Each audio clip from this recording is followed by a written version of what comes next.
ഒരു പ്രഷർ ഫുഡിനെ പറ്റിയിട്ട് ഞാൻ പ്രത്യേകിച്ച് പറഞ്ഞു തരേണ്ട ആവശ്യമില്ല. ഡിസൈനിങ് സ്റ്റിച്ചിങ് ഒക്കെ ചെയ്യുന്നവരാണ് നിങ്ങളെങ്കിൽ വർക്ക് മെറ്റീരിയലൊക്കെ സ്റ്റിച്ച് ചെയ്യാൻ ഏറ്റവും യൂസ്ഫുൾ ആയിട്ടുള്ളൊരു പ്രഷർ ഫുഡാണ്.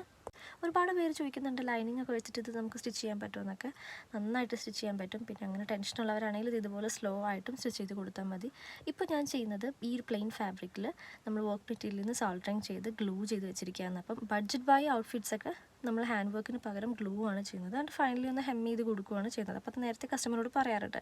അപ്പോൾ ഇപ്പോൾ ഞാൻ ഈ ഒരു പ്രഷർ ഫുഡ് കിട്ടിയതിന് ശേഷം നമ്മൾ ഇതുപോലെ ആ ഗ്ലൂ ഉണങ്ങിയതിന് ശേഷം ഇങ്ങനെ സ്റ്റിച്ച് ചെയ്ത് കൊടുക്കാം. അപ്പോൾ അതാകുമ്പോൾ നല്ല സ്ട്രോങ് ആയിട്ട് നിൽക്കും. ഔട്ട്ഫിറ്റൊക്കെ കംപ്ലീറ്റ് സ്റ്റിച്ചിങ് കഴിഞ്ഞിട്ട് ചെയ്യാൻ നിൽക്കരുത്, അത് ഭയങ്കര ബുദ്ധിമുട്ടായിരിക്കും. അപ്പോൾ നമ്മൾ ഗ്ലൂ കഴിഞ്ഞതിന് ശേഷം തന്നെ, അതായത് നമ്മൾ ഫാബ്രിക് കട്ട് ചെയ്ത് ഗ്ലൂ ഒക്കെ അറ്റാച്ച് ചെയ്തതിന് ശേഷം ഉണങ്ങിയിട്ട് നമ്മൾ ഇതുപോലെ സ്റ്റിച്ച് ചെയ്ത് കൊടുക്കുക.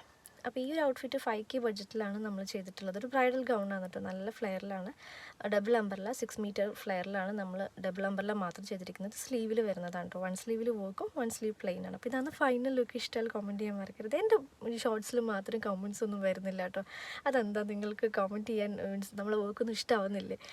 അപ്പോൾ നിങ്ങൾ ഇഷ്ടമായാൽ കമൻറ്റ് ചെയ്ത് സപ്പോർട്ട് ചെയ്യുന്നേ.